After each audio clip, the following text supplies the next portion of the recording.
Outdoor America has two new adventure seekers on the Wild West Trail. Meet Mark and Terrence. Mark is a successful businessman. He's got the private jet and all the toys. His best friend Terrence is a police officer from Iowa. They love nothing more than taking to the desert in their custom off-roaders in search of great four-wheeling, ghost towns, abandoned mines, and pretty much anything and anyone crazy they can find. As they say, you can't make this stuff up. Join us on the road with the Rubberfoot Buffaloes.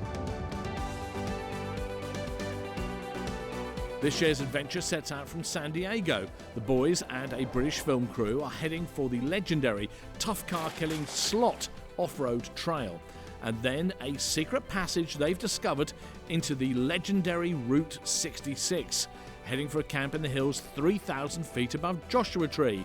All in a day. What could possibly go wrong?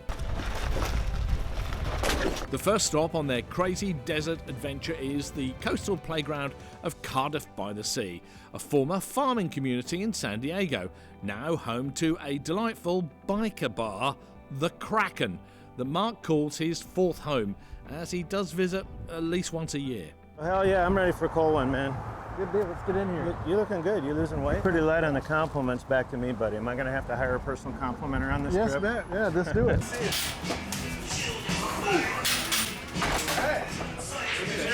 We're going to leave here and go out to Teal and shoot the slot. We're going to shoot out of there, go up through Amboy. There's that old Roy's. There's an airport with a hangar and a dilapidated windsock. You got your mining gear or what? I do. Then we're going to end up in Death Valley. We're going to hit all the ghost towns. And... It's like a 2-week journey or something? Yes. It's going to be the 2 vehicles out there right now? Well, I wish you all the luck in the world. We're going to go to the back room, play a game of pool. I got something to show you. Great spot. Oh yeah, Death Valley Trails. Great spot. You got all kinds of trails in it. This is Pemmon Valley here. There's Rita's cabin. This is Ballarat here. Ballarat? All right. Yeah. And then there's the geologist cabin, and there's a place called Stripe Butte. And you come off of that and you go over Mengel Pass. Thanks, Paul. Good luck playing with that cheating bastard. So the boys have harassed the locals for their tips on the open road, but one caught the eye of Mark and his aching chakra. Hey, young lady. Hello, I'm Mark. my name is Demetria. I have healing blood on both sides of my family. What I want you to do is to breathe from your solar plexus, not your stomach. You have a vertebrae at a place about there in your back. Yes, I can feel that. The next stop on Mark's desert adventure may well be the emergency room. Terrence, fire up the GPS. Relax your elbows. You sprained it. Stop I can hurting feel me, it. man. Okay, you gotta breathe. Breathe. Push it out. That's all that stuff coming out from the base of your neck and around your shoulders. That was amazing, young lady. Thank you. So Mark has had his energy realigned, and now it's time to get on the road. In December of '99, I bought a small drying plant, retrofitted it, started my own business, and we, at some point, became one of the largest manufacturer of all-natural animal health products. 4.5 years ago or so, we sold the company and took up an exciting career in off-roading. One of the gals came up to me and she goes, I know you call your Jeep the Pack Mule, but we gave it a whole new nickname. And I go, really? We call you the Rubberfoot Buffalo. My Jeep started out as a Wrangler, which is more of a gentlemanly Jeep. Mine has been heavily modified. It's been a project. Suspension is modified to adapt to crawling over rocks and what have you. The tires and wheels are taller to give you clearance. I went with a different hood because we were having some heating issues. So basically he's taken a stock box Jeep and he has turned it into a Rubicon on steroids. We get to the slot that's supposed to be super difficult, and here's a park ranger. And the park ranger looks at us and we have a little conversation, dialogue with him. Terrence established his rapport as a police officer, and the guy got real cool real fast in a good way. Anyway, he goes, you're going to go down that slot with that trailer? You know, this one here, is this the one that's going to go down the... We're all going down. With the trailer. No? We doing down the And we're going to hit crossover trail. It's an off-road trailer. Just finished grading this. It was full of deep, we'll call them moguls for lack of a better word. And when you went down that trail prior to now, your wheels were coming off the ground, you were flexing, giving, you know, it was a pretty good exercise in flexing your Jeep. It was just like driving down a hill in a country road in Iowa. Terrence decides to take this rubber foot buffalo up the hill, and he spins out. I think he's in two-wheel drive. I went to 4, but I didn't turn the locks on, and I see a bunch of people watching, and I jump on the radio to notify you guys and actually the film crew with us. It's like, turn around, I'm gonna try to go up this thing. The park ranger's there.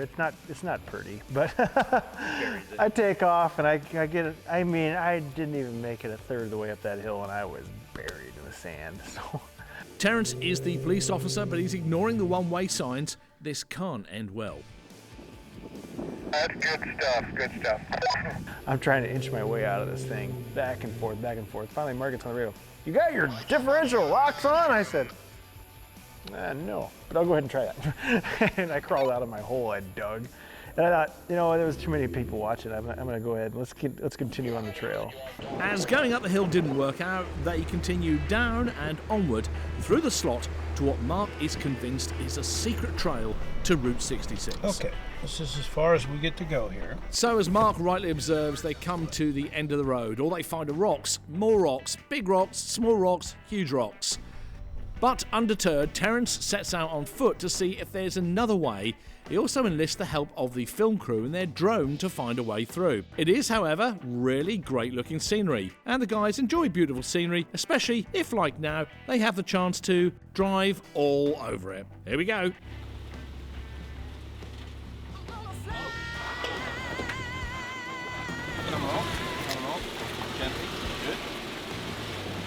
You're in the Jeep ahead of me, and your back tire, you have the locks in, and so your back tire is turning even though it's not touching anything, and just showing the dynamics of how those differential locks work and how the suspension works. We did a little 3-wheel in there. I had about a 30-degree angle, that's nothing. You see my rear wheel come off the ground? That was awesome. Yeah, roger that. And knowing that I've got to drag that trailer across that pile of rocks. I stayed left, and then my left wheel of the trailer walked up the side of the rocks, and when it came off, it just slammed down onto a rock, and so if it didn't bend, I'm gonna praise Jeep for building one hell of a trailer. Looking ahead, straight drop off. We're gonna go downhill. I've unhooked the sway bar on the front of my Jeep, and I've also gone to low range. The sway bar allows the wheels to move freely.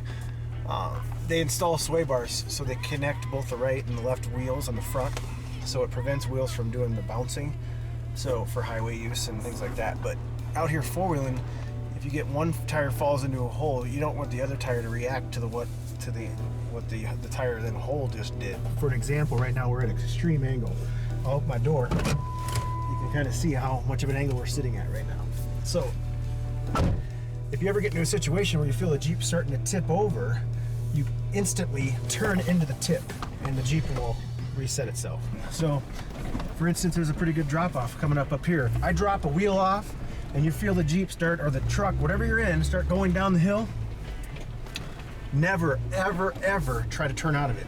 So, I'll do an example here. You just want to just drive down into it. So you're trying to, if you feel the Jeep jump off the cliff, if I immediately try to correct that, we're gonna roll down this like a barrel. We're gonna call it a barrel roll. You will tumble all the way down to the bottom of this ravine, and we'll be lucky to be alive when we're done. However, this is TV, so everyone survives, and the boys have found Route 66. Well, if you ever plan to motor west,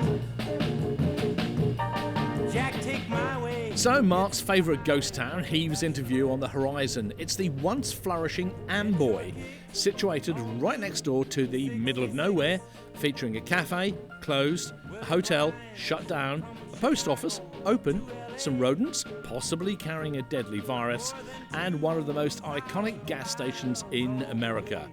It's a high point of Route 66, and Mark is sort of excited. I have to admit, it's not an adrenaline rush. It's just a really unique place on the planet. Is this ghost town with two people apparently that live there. There's the postal master and the guy who runs Roy's.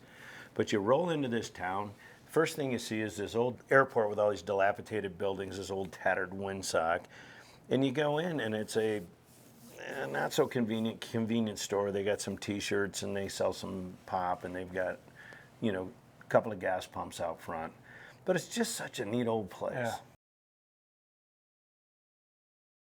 It's like somebody just locked it up and threw the keys. Put a fence up around it and called it a day. Unreal. Look at these rooms. This is a real ghost town if it wasn't for this place, just like you said. Yeah. Yes then folks, here comes the history.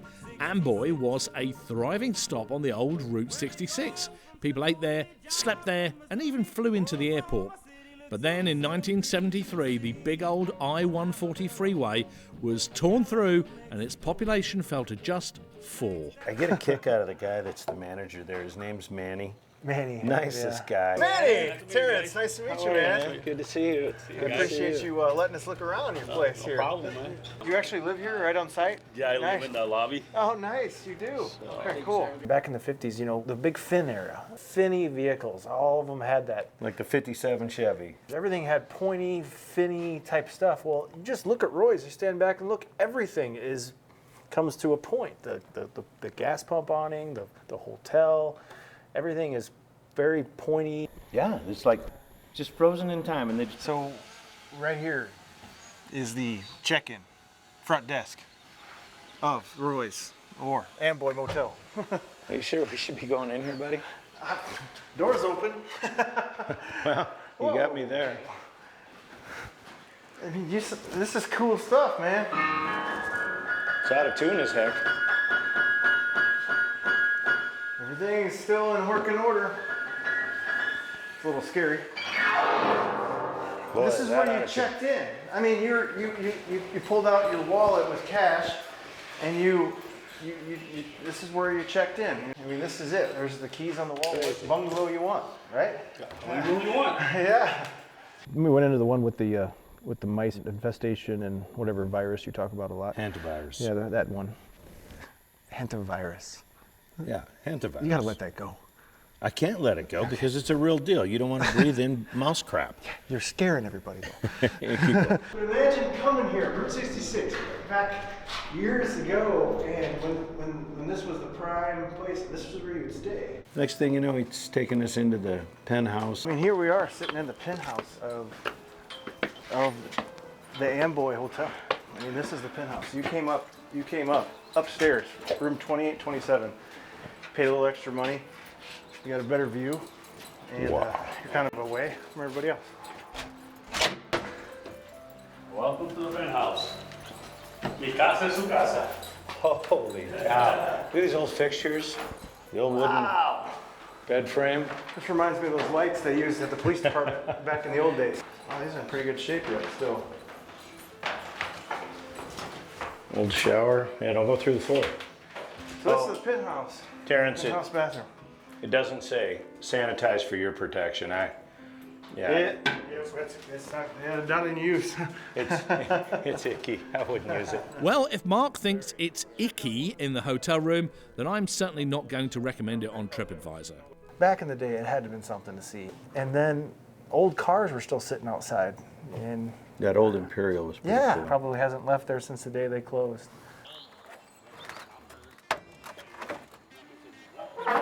Oh, I'm telling you what, you can't imagine running down the highway one of these. There's no AC, fellas. The big steering wheel, we're talking the shiny, the big roundy, and then you got, these cars are the best. You know, there's no DVD, there's no satellite radio. There's nothing here. But this one here, it comes with free mice. But, oh, Mark, the hint of, so Marco told me about the hantavirus, and yeah, there is mice everywhere in here. So yeah, whatever that means. I'm gonna probably die, but this thing is cool. Who manages the airport? It's ours too, we do, yes. So, anybody fly in here notable? Yeah, actually we had, last month we have over 50 planes here. I think that was one of my favorite things when you pull into town, you see the old flag, or the old windsock and the buildings and the dirt runway, and it just stirs the romance in anybody that's got a little bit of a bush pilot flair to them. Yeah. That's too fun. And I'm gonna guess that this is one of the original T-hangars to the Amboy International Airport. Comes with its own oranges and grapefruit sign. not only does it come with this boot for you, turn around and grab the other. We have a full matched. Oh wow! I am just wondering what happened to the owner of the boots. Maybe he left them when his roadside fruit business folded up. So we go in there, we look around a little bit. It's kind of set up as a gift shop, but you can actually kind of see the history of the cafe in there. 1973 Interstate 40. Interstate 40 got one in. Turn this into Pseudo Ghost Town. This is a primary example of town that the interstate bypass. Manny, you know, a very gracious guy, and you know, all that was really fun. And so I'm ready to go. We're ready to head out, and you come running in. Down the street is Mad Mike Hughes. Down the road, 6 miles on the road. He's about to launch himself. He's about to go right now. Oh my gosh, come on guys. You're kidding me. Guys, I'm sorry, Manny, I apologize, thank you, but if you're telling me there's a guy launching a rocket, I gotta get there, all right? Oh, wait, all right. I had no idea that Mad Mike's Mission Control was located just down the road from Amboy. We're gonna see Mad Mike, guys. You guys gotta trust me on this one. He's selling t-shirts, he's got a rocket. I just want to get a shirt. I just want to get a shirt. Size large. I better get extra large so it fits better in the biceps. If this is real deal, we're never gonna be able to come back to here. We're on Route 66, let's make the best of it. Oh, let's go. A California man is getting ready to launch himself into the air in a homemade rocket to prove that the Earth is flat.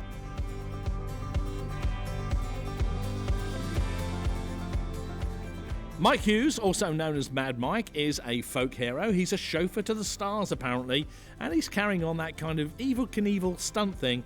Oh, and he thinks the Earth is flat. Mission Control for Mad Mike Hughes is down the road, and this guy is got a real rocket on a real launch pad, ready to put himself in and launch. At this point, I can't hold myself back any longer. We're going. So we're on the way to meet a man with a mad steam-powered rocket come time bomb, and he doesn't want visitors. And I can see the rocket, I can see his launch pad, his wagon, sitting there. We pull off on the side of the road, and I was like, I'm not going up there, you guys go up there. He's like, no, you go. Tell him what we're doing. We're just dropping by. Could we just shoot some stuff with him?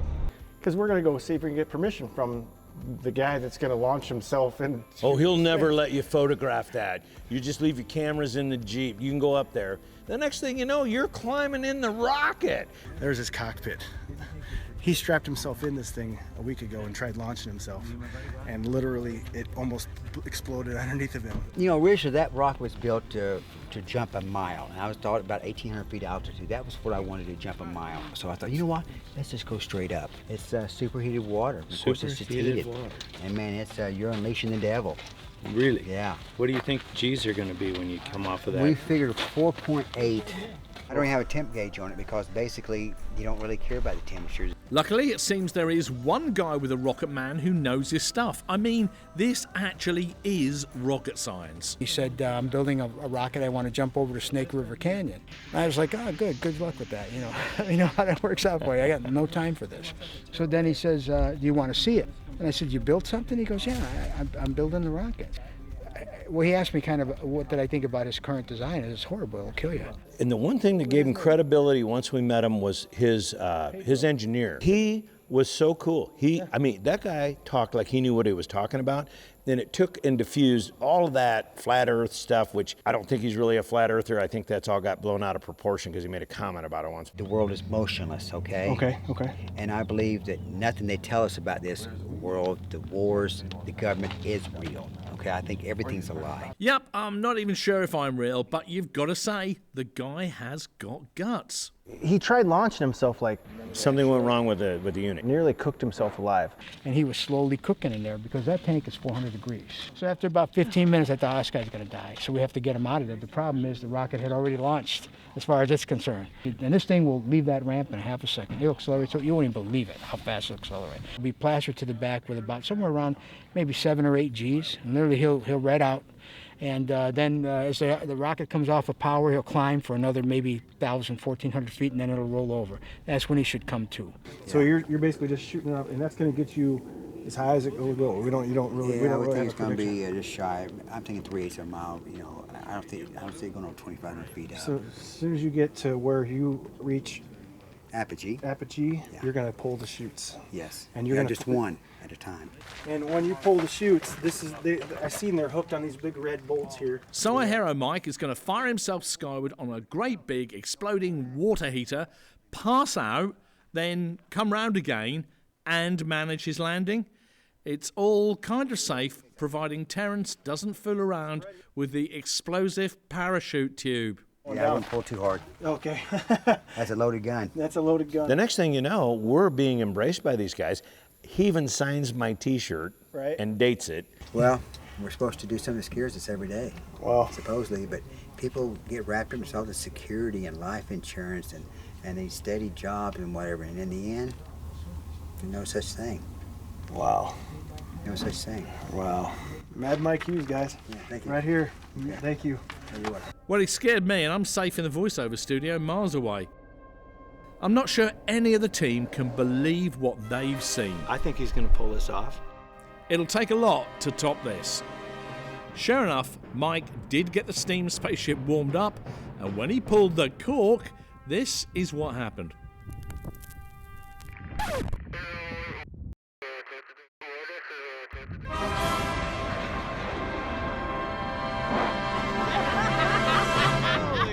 I just saw Mad Mike and his rocket. This is Mission Control. We are at Mission Control for Mad Mike.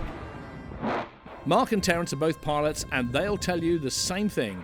When coming into land from 2,000 feet, having landing gear on your projectile is a smart idea. Unless, of course, you are Mad Mike Hughes. He made it through, though, and he lived to fly another day.